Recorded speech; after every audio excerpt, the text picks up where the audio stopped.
fun facts about chocolate is kita pakai lipstick, moisturizer itu semuanya dari cocoa butter. Oh, gitu. Oh iya sih, iya aku pernah dengar sebenarnya. Iya. Jadi kalau ngeliat biji coklat, beans gitu, digiling pakai mesin itu keluar namanya cocoa butter. Jadi minyak kakao. Nah minyak kakao ini kenapa unik gitu? Karena dia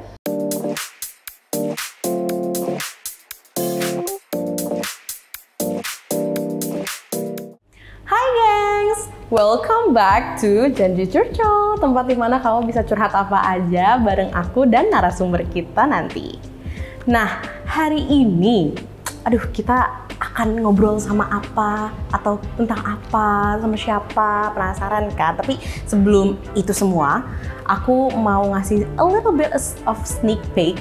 Kita tuh bakal ngomongin tentang makanan. Hah? Makanan? Makanan apa? Atau mungkin produk apa gitu ya? Pasti kalian penasaran kan? Karena biasanya kita kalau ngobrol tuh tentang mungkin teknologi atau karir, tapi kali ini tentang makanan. Tapi rest easy karena gak cuma makanan yang akan kita kulik, tapi juga sebuah journey atas seseorang yang menurut aku inspiratif banget karena beliau ini bisa dibilang ya berubah banget bidang pekerjaannya dari A ke Z gitu ya. Penasaran gak sih siapa yang hari ini akan nemenin aku untuk ngobrol-ngobrol bareng kalian? Please welcome Kak Tisa. Halo semua. Hai Kak Tisa, aku tadi juga udah sempet ngobrol-ngobrol ya bareng Kak Tisa. Kak Tisa, aku tuh kan tadi udah ngobrol juga kalau kakak punya bidang usaha juga nih. Mungkin boleh dong Kak dijelasin ke temen-temen yang penasaran sama bidang usaha Kak Tisa tuh di bidang apa gitu atau namanya gitu-gitu. Boleh dong Kak ke temen-temen. Jadi bidangnya itu adalah industri coklat. Clue pertama. Clue kedua. Kedua, kita memproduksi coklat dan turunan coklat. Jadi kita coklat dan turunan coklat. Dan turunannya dari seluruh Indonesia. Jadi kita hanya mengambil biji coklatnya itu dari Indonesia saja. Oke. Namanya apa sih Kak? Namanya Pipiltin Cocoa. Pipiltin Cocoa, betul. Pernah coba belum? Aku udah pernah coba. Waktu itu aku sempat jalan-jalan di mall, salah satu mall di Jakarta Selatan. Terus aku lihat, terus aku beli. Aku lupa namanya Milk Cracks. Iya, Cracks. Cracks itu aku cinta banget kan. Sangat cinta. Nah, itu tuh aku menurut aku rasa coklatnya gak kemanisan, unik gitu ya. Dan aku tuh sempat ngulik juga Pipiltin ini beneran lokal atau mungkin punya luar. For a second aku kira itu di luar gitu kan, dari luar. Cuman ternyata pas aku cari tahu, oh lokal gitu. Nah, yang aku penasaran nih Kak, tadi kan kita udah kayak ngebahas rasa-rasa dari coklat. Cuman proses produksi coklat itu sendiri dari awal sampai akhirnya coklat itu bisa sampai ke tangan konsumen tuh di Pipiltin kayak gimana Kak? Jadi kita memang selain memproduksi coklat, yang kita mau angkat memang sisi sustainability-nya dalam hal kita memang langsung beli biji coklatnya dari petani-petani. Jadi kita nggak pakai perantara, bisa dibilang gitu. Jadi traceability-nya jelas gitu. Jadi kita ngambil dari petani even ya tahu namanya dan keluarganya kita karena berhubungan langsung dengan mereka gitu. Nah, kita memproduksi coklat itu dari awal sekali dari beans kita sebutnya perusahaannya bean to bar. Jadi bean to bar maksudnya cocoa bean sampai dengan coklat bar. Karena banyak sekali perusahaan di luar, produsen-produsen juga memproduksi nggak dari bean tapi dari cocoa mass namanya. Cocoa mass tuh yang sudah melalui proses. Jadi dalam bentuk paste ya. Jadi nggak dari beans. Nah, sedangkan paste itu dicampur dari beans seluruh dunia. Jadi tidak ketahuan dari mana asal bijinya. Nah, kalau Pipiltin karena kita ingin memperkenalkan coklat Indonesia, jadi makanya memang kita source langsung ke petani dan untuk alasan pastinya untuk supaya fair trade dan yang lainnya gitu. Jadi supaya petani juga merasa dihargai, motivasinya nih ada lagi untuk memproduksi coklat dan nggak ubah kebunnya di kebun lain selain coklat. Gitu. Kalau untuk prosesnya sendiri memang cukup panjang. Kurang lebih ada 9 proses. Jadi di petani, coklatnya dipetik, setelah itu difermentasi. Fermentasi dulu ya? Nanti juga kita kayak akan ngomongin fermentasi ya? Iya, science-nya behind. Jadi fermentasi juga nanti kita akan ngobrolin apa itu fermentasi. fermentasi, setelah itu disortasi, dipilih, setelah itu dikeringkan, dikeringkan di petani, setelah itu disortasi lagi, dipilih lagi biji yang baik. Oh, itu baru semua dikirim. proses masih di petani. Oh, panjang juga ya, Kak? Panjang memang. Jadi karena memang Pipiltin tuh kita ingin memperkenalkan coklat-coklat yang beda dari seluruh Indonesia. Jadi kan dari ada coklat Aceh, Bali, Flores, Kalimantan Timur, Papua Barat, gitu. Jadi memang masing-masing coklat dari daerah itu memang profil rasanya beda. Beda-beda. Jadi misalnya kalau kamu sukanya coklat yang lebih fruity, terus ada sedikit asamnya, sedikit saja gitu, tapi gurih. Nah, kamu suka coklat Bali. Gitu. Jadi kalau ada rasa kopi-kopinya gitu, itu rasa Aceh. lain. Oh, itu rasa Aceh. Oh, oke. Jadi memang that's really interesting. Itu based on the origin gitu. Sebetulnya mirip sama kopi sih. Kopi kan juga gitu. Oh ya, ada ininya, tone-nya ada gitu tone-nya. ya. Nah, itu bisa keluar rasa-rasa yang beda-beda itu kalau difermentasi. Oh, berarti prosesnya itu justru dari fermentasi ini. Oke, salah satunya. Menarik. Nah, yang aku penasaran juga, kan tadi kakak lumayan turus juga tuh penjelasannya dari tempat produsen bijinya semua. Cuman Pipiltin ini jualan produk coklat aja, atau di Pipiltin juga bisa mungkin ada tempat belajar coklatnya atau tempat hangoutnya, itu ada nggak? Ada, jadi kita memang mau buat Pipiltin itu semacam experience. Tadi makanya kamu bilang journey kan, it is a journey gitu. Jadi kita mau orang lihat kayak, oke, dari segi sainsnya ada, dari segi mau ngeliat dari komunitas ada, kita kan berhubungan sama petani perempuan juga kebanyakan gitu. Mau dilihat dari environment friendly-nya ada, karena kita memang kebun yang kita kerjasama itu kooperasinya mengelilingi hutan rapat di tengahnya. Ada di Papua, di Ransiki namanya, daerah Ransiki. Jadi coklatnya namanya coklat Ransiki, karena itu di tengahnya tuh ada hutan rapat di tengahnya, dan kebun coklatnya mengelilingi hutan itu, sehingga masyarakat yang tadinya merambah hutan jadi nggak jadi. Jadi mereka kerja di kebun coklat ini karena toh kita bayar dengan harga yang premium. Gitu. Jadi kita bayar petani-petani ini tuh harganya 40% sampai dengan 50% di atas harga pasar. Tapi kita memang menginginkan kualitas yang terbaik gitu, karena memang rasanya itu nggak keluar kalau fermentasinya kurang baik, rasa perbedaannya itu kurang terasa nyata gitu. Jadi memang harus grade yang paling baik gitu, baru keluar rasa-rasa beda-bedanya itu. Oke, that's really interesting sih. Aku tuh baru tahu kalau justru tuh tone-nya keluar kalau misalnya going through a fermentation dulu baru rasanya bisa keluar gitu. Makanya di Pipiltin juga tadi bisa juga belajar coklat, bisa banget. Jadi kita banyak kelas di sana. Di Jakarta yang di Panglima Polim itu ada space untuk bikin kelas coklat, bikin tour. Jadi di sana juga ada tour ngeliat processing from bean to bar seperti apa. Jadi processingnya juga kita pengen orang punya kayak 5 sensory experience gitu. Jadi coba dari rasa juga, jadi waktu tour, jadi mereka lihat coklat yang mentah tuh seperti ini. Setelah di bake itu coklatnya beda banget sama coklat yang biasa kamu makan. Rasanya tuh profilnya beda. Nah jadi along the way journey-nya tuh cobain sampai jangan jadi gitu. Jadi kita di situ juga ada. Jadi belajar dari situ, dari experience. Oke, aku boleh ikut? Boleh banget. Boleh banget ya. Oke, karena kantor kita kan juga sekitaran situ ya. Oke, itu kan tentang coklat ya. Kakak ngejelasin coklat, dan aku yakin banget kakak menguasai coklat. Cuman aku ya biasa ya kan, namanya juga host ya, biasanya kan kita riset dikit gitu ya. Waktu aku riset itu ternyata kakak yang biasa dibilang sama orang take a leap of faith. Jadi dari lawyer, hukum, terus tiba-tiba jadi chocolatier. Bener nggak ya kak? Bener nggak ya? Jadi tiba-tiba bikin coklat dan punya usaha coklat, bahkan udah sampai ngurusin juga komunitasnya, juga ngurusin ini. Why? Maksudnya kenapa kak dari 7 tahun jadi lawyer tiba-tiba langsung pindah? Bedanya jauh ya? Pindah banget jauh ya? Aku kaget sih, lawyer. Nah itu gimana? Jadi memang nggak direncanakan pertama. Jadi nggak dari dulu masih kecil pengen punya pabrik coklat gitu, nggak pernah kayak gitu. Tapi memang dari kecil foodie. Emang suka kayak makan. Suka makan sama suka ngulik. Oke, pengen cobain mie ayam yang di mana gitu. Aku kejar selalu gitu, kayak bela-belain deh kemanapun gitu. Emang sama makanan tuh kayak punya attachment yang khusus gitu bisa dibilang. Dan dulu pengen jadi chef sebetulnya, karena nggak berani bilang sama bokap. Iya sama sih dari rumah gitu kan. Jadi ya udah cari profesi yang bisa dibilang zaman dulu tuh ya jelas-jelas aja deh gitu kan. Lawyer, jurnalis atau dokter apalah gitu kan. Akuntansi kan, bener-bener kayak gitulah.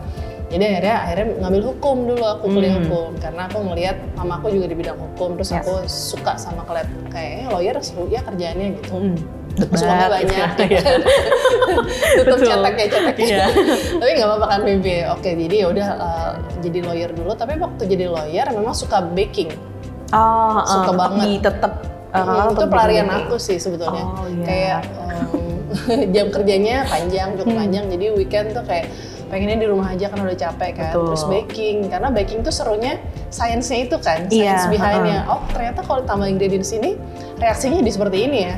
Terus kalau kayak gini terus nggak bisa yang kayak masak kan tambahin garam, tambahin gula, fix. Kalau baking tuh nggak bisa. Kalau dari pertama dari awal udah hancur, ya hancur. There's no turning back. Tapi itu jadi tantangan buat aku. Seru ya. Jadi kayaknya nyoba-nyoba kalau berhasil tuh puas gitu. Betul. Wah puas banget gitu. Jadi kayak seru juga nih. Jadi setiap weekend itu baking, terus temen kirim lah coklat dari Swiss, namanya Velklin brandnya. Oh iya.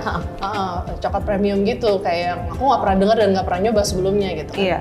Waktu cobain bikin kue coklatnya, semua keluarga aku kayak ini kue apaan nih, resep apaan gitu. Shock gitu, enak banget.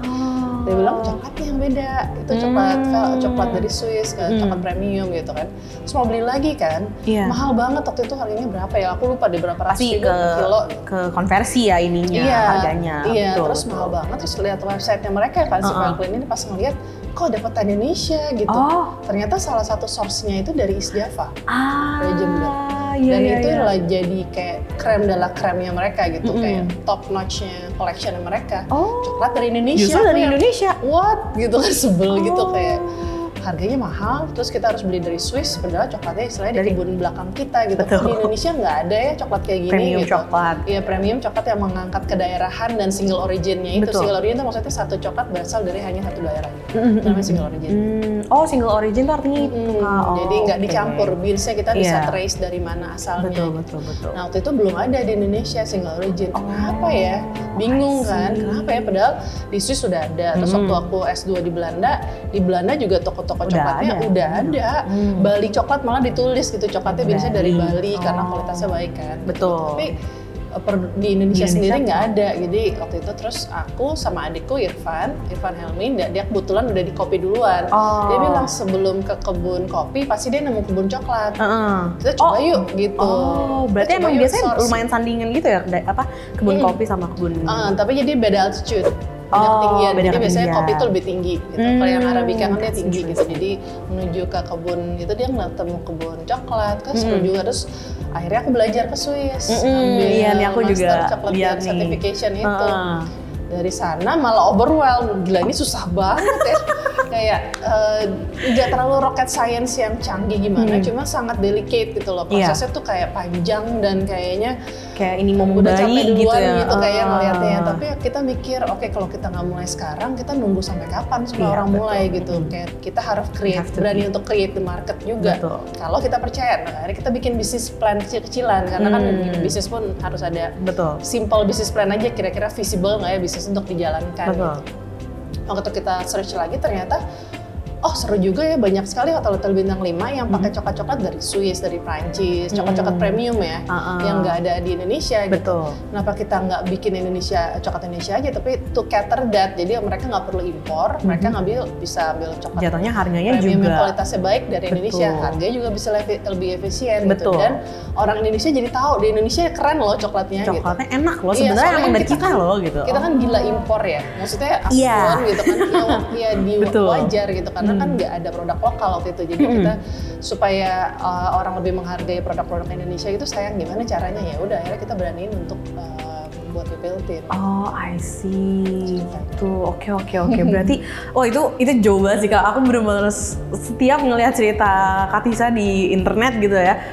Ya ampun, dari hukum ke coklat, and then you actually really go through it. Maksudnya yang bener-bener serius dan it's not dan Pipiltin tuh bukan coklat biasa gitu, coklat yang biasa-biasa gitu. Kayak wow, aku suka coklatnya. Tapi sebetulnya kalau teman-teman aku bilang kan, aduh enak banget ya kesannya, coklat tuh enak ya, terus sekarang nggak jadi lawyer lagi.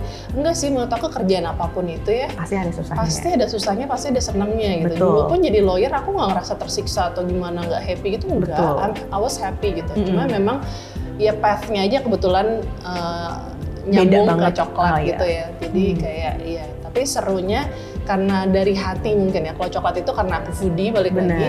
Jadi betul-betul ngerjain segala sesuatunya dari hati. Gitu. Jadi kalaupun ketemu segala rintangan tuh lebih mudah untuk harus cari jalannya gitu. Karena membara dengan passion sendiri ya Kak. Oke, itu kita simpen untuk nanti pembicaraan. Tadi aku juga penasaran banget sama science behind the chocolate, tapi sebelumnya kita main-main dulu Kak. Kita ada segmen namanya challenge, card challenge. Nah, itu nanti Kakak bisa pilih salah satu kartu. Terus habis itu Kakak gunakan challenge-nya, mainin challenge-nya gitu. Oke, kita langsung pindah ke card challenge aja kali ya Kak. Siap.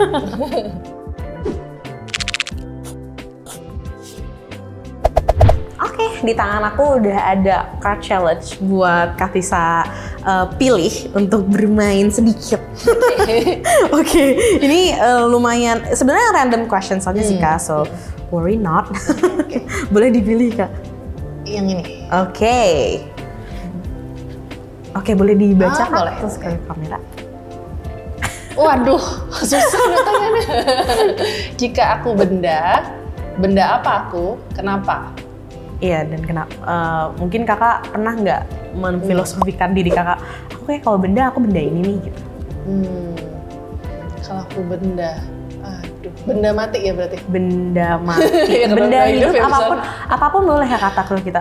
Mungkin hewan bisa, mungkin hewan kan juga paling punya sifat ya kalau hewan. Menurut Kakak? Kayaknya aku kalau jadi benda, kalau boleh hewan, aku jadi anjing sih. Oh iya? Kenapa tuh Kak?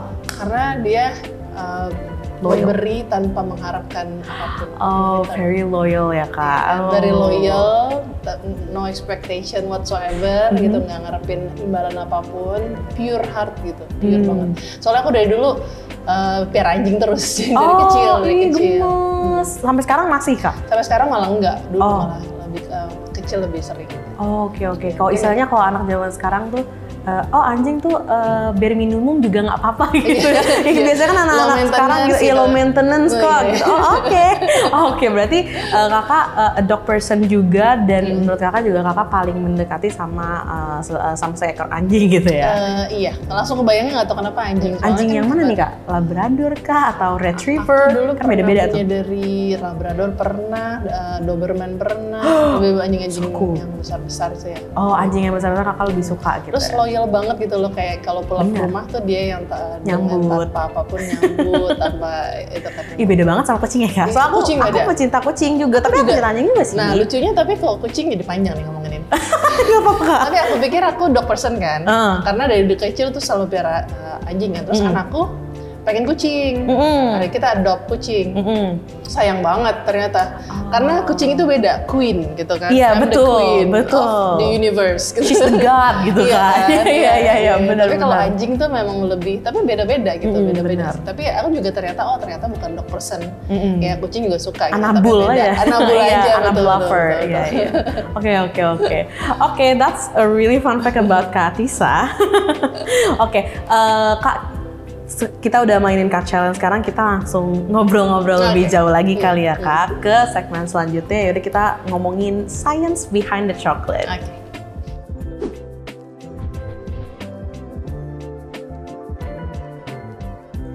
Kak Tisa, aku udah gak sabar banget untuk ngobrolin tentang science and chemistry behind coklat. Yang tadi aku mau balik lagi nih Kak ke pembicaraan kita yang tentang fermentasi. Tadi Kakak bilang kan fermentasi itu bener-bener ngaruhin banget rasa si coklatnya, sama even wanginya juga mempengaruhi gitu ya Kak. Tapi kenapa sih fermentasi ini tuh benar-benar berhubungan banget sama itu, dan di balik itu emang ada mungkin proses kimianya atau proses biologisnya itu ada nggak Kak? Iya. Jadi sangat ada. Jadi fermentasi itu berperan penting banget untuk pengembangan rasa, rasa dan aroma ya, aroma dari coklat. Jadi tanpa fermentasi, seperti yang tadi aku ngomongin tuh, coklat dari Aceh, Bali, Flores, Papua itu nggak akan ketahuan bedanya, akan flat sama aja gitu tanpa fermentasi. Dengan adanya fermentasi keluar tuh perbedaan rasanya. Jadi fermentasi itu adalah proses di mana, jadi ada dua tipe fermentasi, namanya ada yang heap fermentation, heap tuh ditumpuk gitu, ada lagi box fermentation gitu. Jadi heap fermentation itu biasanya banyak sekali di Afrika. Kalau di Indonesia banyak sekali yang box fermentation. Jadi biji coklatnya setelah dikeluarkan dari pot, namanya dia coklat tuh ada cocoa pods namanya buahnya itu. Satu cocoa podsnya ada sekitar 30-40 biji gitu dalamnya. Nah, dibuka sama petani, terus ditaruh di box fermentation kalau yang box fermentation by box ya. Masukin ke box kayu, ditumpuk, terus ditutup atasnya. Nah, box kayunya juga ada sedikit tempat masuk udara gitu. Tujuannya untuk ada proses pemanasan. Gitu. Nah, proses pemanasan ini mengaktifate beberapa mikroorganisme gitu. Jadi itu yang mengembangkan rasanya. Jadi enzimnya itu yang membantu untuk rasanya terdevelop gitu. Jadi memang tapi kalau dicari secara sains betul-betul link antara rasa enzim itu mempengaruhi rasa, itu memang belum ada yang konklusif. Jadi satu hal ini menyebabkan ini tuh nggak ada. Jadi banyak hal sekali yang mempengaruhi rasa pada saat proses fermentasi itu. Berarti dari suhu gitu-gitu dari suhu. ya? Nah, intinya karena suhunya naik, jadi mengaktifkan beberapa mikroorganisme dan akhirnya enzim itu membuat mengaktifkan itu sehingga rasa-rasanya jadi keluar gitu, rasa-rasa coklatnya ini. Gitu. Oke. Tas lagi-lagi menarik banget karena aku kalau fermentasi tuh khasnya tuh sama biasanya entah tuh kayak aku dengerin makanan atau mungkin anggur gitu-gitu kan, fermentasi juga kan, dan itu aku taunya cuma bagian itu. Kalau coklat tuh aku nggak tahu fermentasi ternyata tuh sepenting aku kira keluar dari tanaman langsung dibikin udah jadi gitu kan coklat gitu. Oke.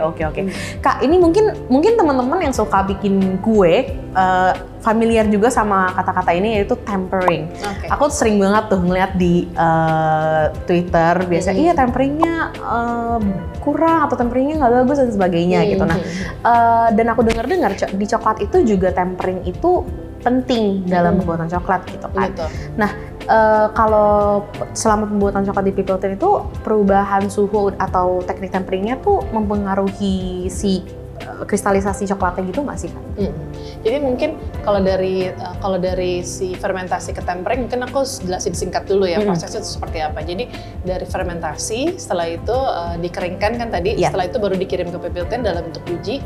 Setelah itu masuk ke proses roasting, pembakaran. Setelah itu proses grinding, digiling gitu ya. Giling.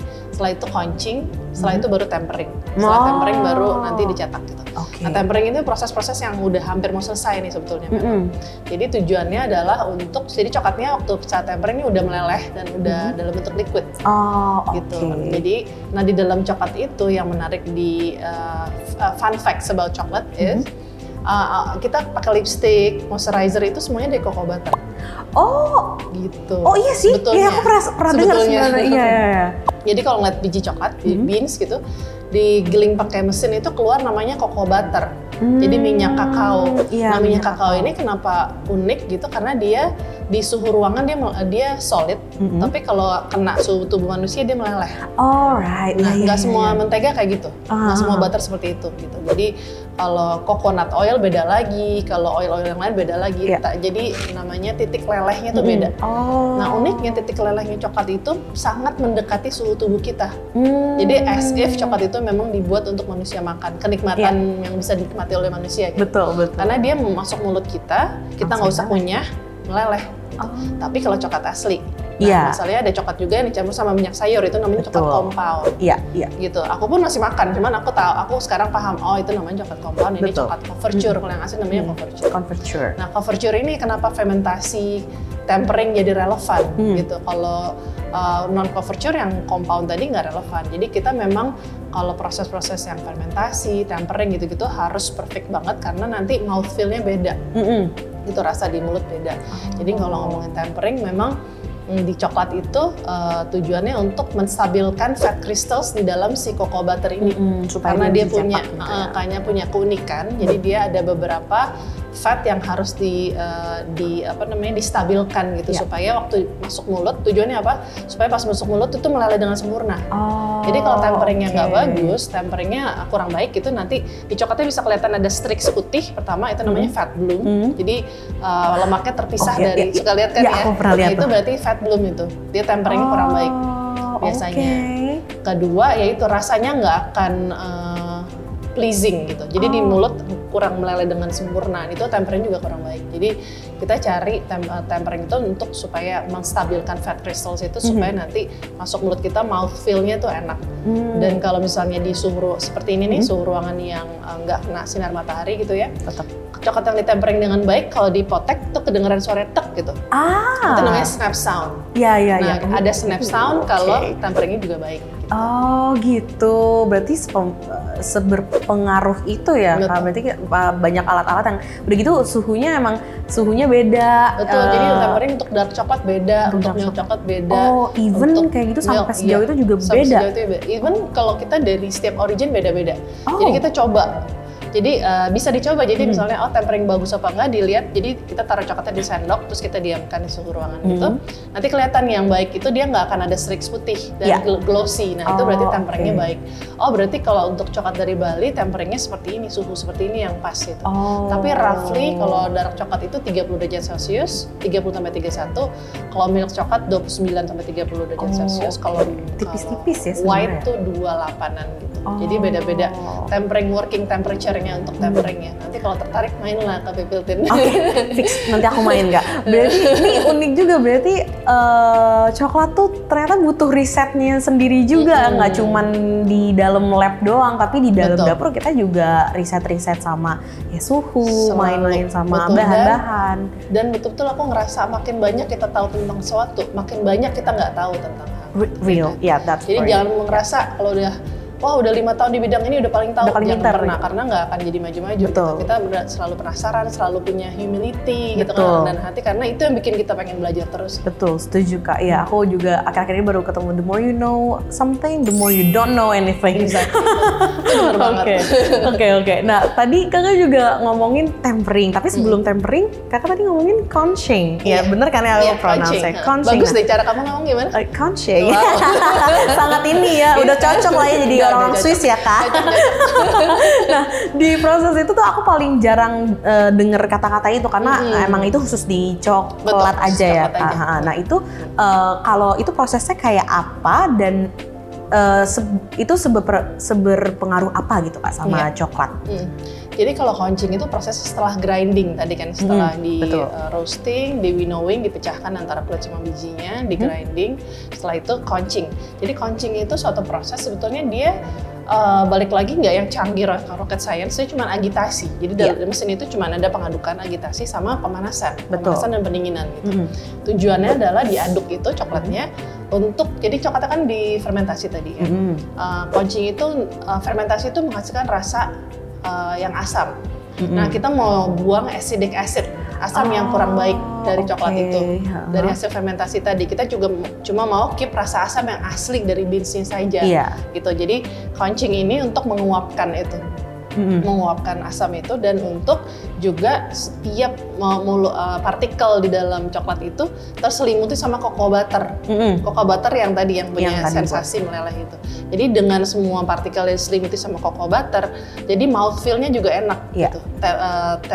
Temperaturnya pas nanti akan setelah ditempering, dan mouthfeel-nya enak gitu si conching itu. Jadi tujuannya dua, untuk flavor development, untuk supaya rasanya kita mencapai satu rasa tertentu yang dilihat dari suhunya dan berapa lama. Jadi misalnya coklat Aceh ini terlalu apa ya, rasanya ada tembakaunya tapi terlalu kuat gitu. Kita mau rasa tembakaunya jangan terlalu sekuat ini misalnya.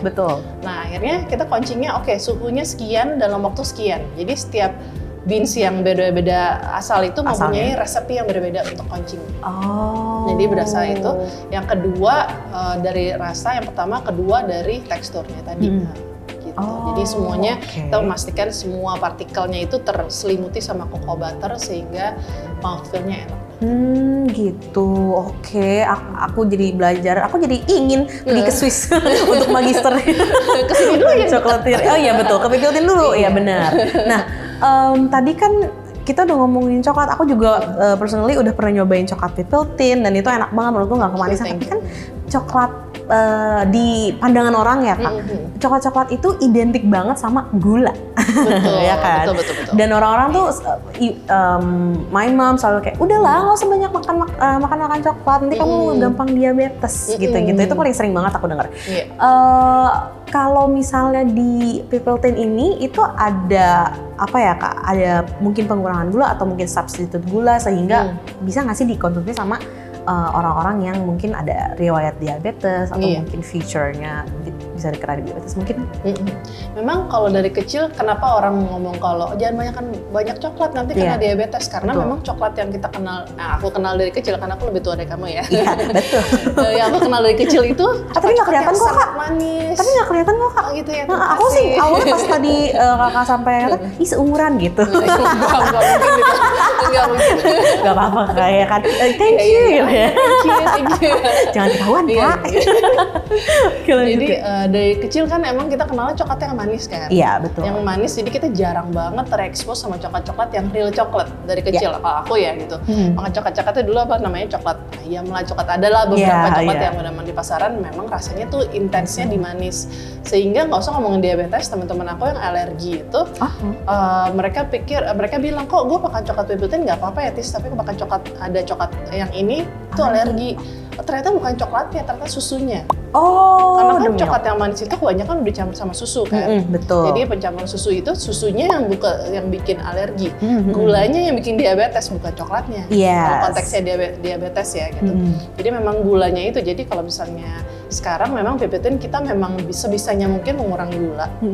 Jadi ada beberapa varian yang memang even ada 100% kakao, no sugar at all. Itu ada loh pasarnya. Biarpun memang masih niche ya, tapi memang ada gitu orang yang betul-betul cari 100% coklat. Mereka makannya sama musli, terus sama nips, sama roti, sarapan pagi, roti gitu. Tapi memang orang-orang yang memang udah hardcore, udah coklat atau punya diabetes gitu, punya riwayat diabetes gitu. Tapi memang kita misalnya coklat Acehnya kita buat 84% kakao, itu maksudnya dalam satu bar itu 84%-nya itu kakao. Sisanya itu gula dan susu, jadi sedikit sekali sebetulnya. Jadi kalau juga ada produk yang kita campur sama coconut sugar. Coconut sugar itu low in glycemic, jadi dia pelan-pelan menyerapnya di darah sehingga aman untuk diabetes tipe 2 gitu. Jadi ada beberapa produk yang memang kita buat spesifik untuk orang-orang yang nggak bisa makan gula. Selain itu memang kita reduce, tapi memang karena kita harus jualan, istilahnya kita ya we have to. Maksudnya kadang-kadang kalau perusahaan sustainable itu perusahaan social entrepreneur, bisa bilang kan Pipiltin itu social entrepreneur kan, tapi kesannya tuh harus berbuat baik, tapi kita juga butuh profit. Iya betul. Jadi jangan lupa itu. Jadi kita ngeliat dulu, marketnya juga masih suka coklat yang milk coklat. Jadi kita balance. Kita jadi ada seleksi yang milk coklat, ada seleksi dark coklat. Kita sekarang lagi pengembangan yang sugar free. Yang sugar free. Tapi kita itu a bit tricky dalam bentuk sainsnya juga karena couchingnya beda. Temperaturnya beda, terus grindingnya caranya beda, semuanya beda karena interaksi antara molekulnya beda kan, partikelnya beda gitu kalau ngomongin sains ya. Jadi itu seru banget sih, kita lagi kulik karena kita nggak mau keluarin produk yang enak, yang unik tapi nggak enak. Harus sugar free pun harus enak gitu. Jadi itu juga kita sedang lagi dalam proses. Berarti nggak pakai gula pun berubah jadinya, istilahnya rumusan si coklatnya ini jadi berubah lagi. I see. Iya sih, aku juga dulu kan banyak permen-permen yang kayak permen koin gitu ya. Iya. Itu kan manis banget. Manis banget, dan gula nggak aja. apa-apa, maksudnya intinya sekarang pun, jadi kalau di Pipiltin datang tur nanti yang dekat ini, mancing-mancing nih, udah pancingan keberapa nih? Mancing nih. Kita ada namanya blind chocolate tasting.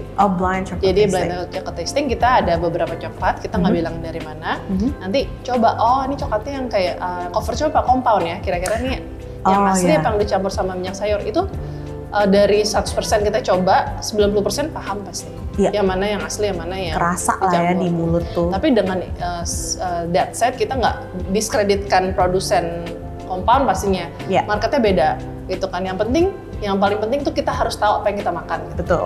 Ya apa yang masuk ke mulut kita tuh ya kan kita harus tahu gitu ke badan kita. Iya benar sih Kak. Nah, ya tadi Kakak juga udah sedikit soft selling ke belajar ya sedikit.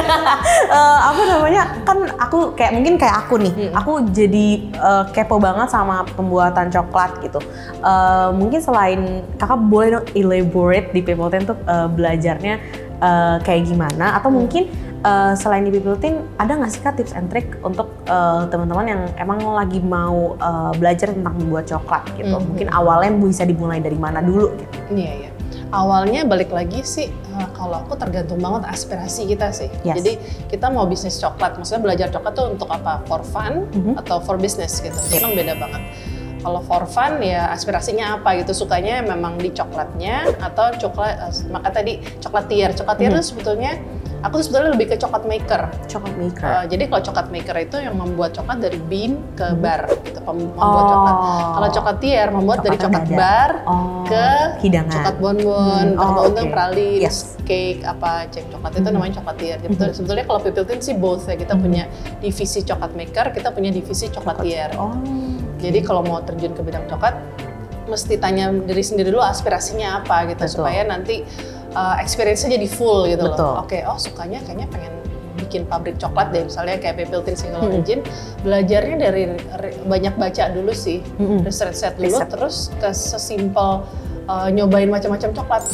Karena palate kita tuh perlu dilatih. Jadi aku dulu nggak paham tuh, coklat Aceh rasanya ada tembakaunya, ada apa, nggak ngerti sama sekali lah. Orang nggak terekspos kan. Betul. Jadi makin kita belajar, ternyata palate kita gitu juga sama gitu. Punya muscle memory kan. Ya. Jadi makin belajar, makin tahu, ini ada, sekarang udah tahu tuh, coklat ini ada gandumnya. Gila canggih loh, kata temen aku yang nggak bisa. Ya dulu juga aku nggak ngerti gitu. Tapi karena udah biasa belajar, jadi palate kita tuh bisa dilatih banget. Yes. Untuk kita coba macam-macam coklat. Aku dulu gitu mulainya. Jadi ruang tamu aku rubah jadi ruang coklat. Yes. Mejanya diganti jadi meja marble, AC-nya ditambah karena coklat itu harus dingin untuk handlingnya. Setelah itu beli macam-macam coklat, merek-merek coklat untuk ditempering. Tempering kan bisa melalui ada di meja tuh yang. Kalau kamu suka lihat yang tuang ke meja itu tempering manual namanya. Tempering itu manual. Bisa jadi aku dulu tempering manual terus ya sering gagal daripada berhasilnya lah gitu. Tapi enaknya coklat bisa diulang. Kalau gagal kalau bisa dilelehkan lagi, coba lagi tempering, jadi nggak kebuang gitu. Gitu. Jadi ya udah latihan di rumah dulu sampai paham nih, kita sukanya level apa sih? Buat bisnis apa buat suka iseng-iseng aja gitu. Jadi kalau bisnis ya bisa diterusin dari situ, cari course, cari apa gitu. Kalau misalnya udah riset Kak, abis itu perginya kemana Kak? Perginya kemana Kak? Perginya ke tur People Ten dulu aja lihat. Tur People Ten tuh langsung ke, dari lokasinya di Panglima Polim atau ada tur juga ke daerah-daerah? Tur juga, kita akan ada pabrik juga di Bogor, jadi bisa juga nanti pabrik yang di pabrik Bogor, tapi paling simpel kan Jakarta kan dekat banget ya Panglima Polim. Di HQ-nya kita itu bisa tur, jadi dari situ bisa dapat pemahaman singkat dulu lah untuk coklat kita, soalnya memang nggak ditutupin sih, semuanya mesin dalam ruangan kaca. Jadi kita ajak mereka untuk masuk, untuk experience, melihat mesinnya dan melihat rasanya tuh perubahannya tuh step by step kayak gimana. Nah dari situ, ternyata gue nggak deh gitu kan. Bisa ketahuan lah ya. Atau malah, seru banget jadi penasaran gitu. Kalau aku dulu kan waktu ke pabrik Swiss itu, malah gue nggak deh gitu kan. Wah susah banget, shock kan. Tapi pas sampai Indonesia, aduh sayang banget ya kalau nggak mulai gitu. Justru sempat ada contemplating galau banget. Karena kayak prosesnya itu dia kan panjang kan, ada 9 proses yang kayak wow gitu loh, kayak even petani coklat aja nggak pernah makan coklat seumur hidupnya karena memang ya petani-petani yang kita sourcing ini ke 6 daerah itu nggak ada satupun yang pernah makan coklat seumur hidupnya, padahal udah 30 tahun jadi petani. Kan? That's a fun fact, right? Karena nggak ada relevansinya mereka, apalagi mereka jualnya ke trader, itu kan jadi perantara, sehingga ya udah keputus rantainya. Nah, People Ten tuh kita kenapa direct sourcing juga pengen nyambung rantai itu supaya mereka paham. Jadi full circle community gitu. Betul, kita kan kebetulan udah ekspor juga ke Jepang 7 tahun yang lalu, sejak 7 tahun yang lalu. And consumer di sana paham, bisa ngobrol sama petani di Bali ya gitu. Semudah mereka bisa ngobrol, connection-nya terjadi gitu. Connection terjadi, mereka attach sama produknya gitu. Karena kan competition sekarang udah makin gila. Kita harus punya ada value yang dipegang gitu. Jadi kayak kenal sama petani itu buat orang Jepang penting gitu. Buat orang Indonesia nggak terlalu penting. Iya, mungkin karena ya SDA-nya kita juga banyak sekali. Betul, jadi orang-orang ya udah gitu. Iya, kalau di sana ternyata sustainability maksudnya dipandangnya tuh sebagai seru juga ya. Mereka jadi harus tahu apa yang mereka makan, siapa yang membuat. Dan culture di daerah itu seperti apa. Orang Jepang kan suka banget culture. Itu jadi ternyata itu angle yang menarik gitu. Jadi benar-benar bisa dilihat dari banyak sisi sih sebetulnya. Oke, nanti tunggu aku Kak di tur Pipiltin. Aku tunggu ya.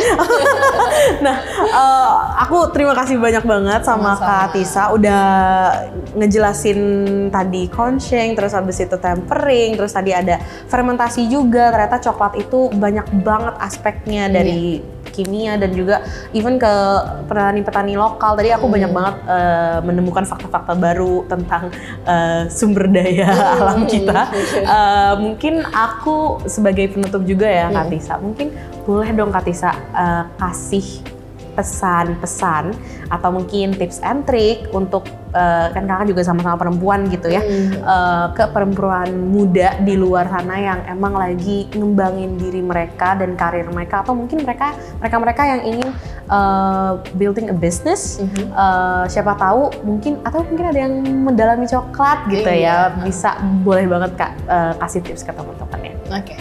Tipsnya memang balik lagi kalau buat aku tuh aspirasi ya. Tadi balik aku selalu ulang gitu. Apa sih aspirasinya gitu? Apa yang membuat kita senang untuk melakukan sesuatu? Cari apa yang kita suka gitu kan. Karena kalau kita suka sesuatu itu pasti akan lebih mudah menjalaninya gitu. Jadi waktu kita suka sesuatu tapi jangan cepat juga berubah gitu. Jadi coba untuk melakukan in-depth research gitu tentang apa yang kalian suka gitu. Jadi dari riset itu baru bisa disimpulkan ternyata kalau gini tuh visible, gini tuh nggak visible, dan coba dijalankan dulu berapa waktu karena itu perlu untuk nyemplung langsung di bidangnya gitu. Kalau aku nggak memberanikan diri untuk nyebur gitu karena aku sebelumnya lawyer dan jadi coklat maker, which is nggak ada hubungannya sama sekali.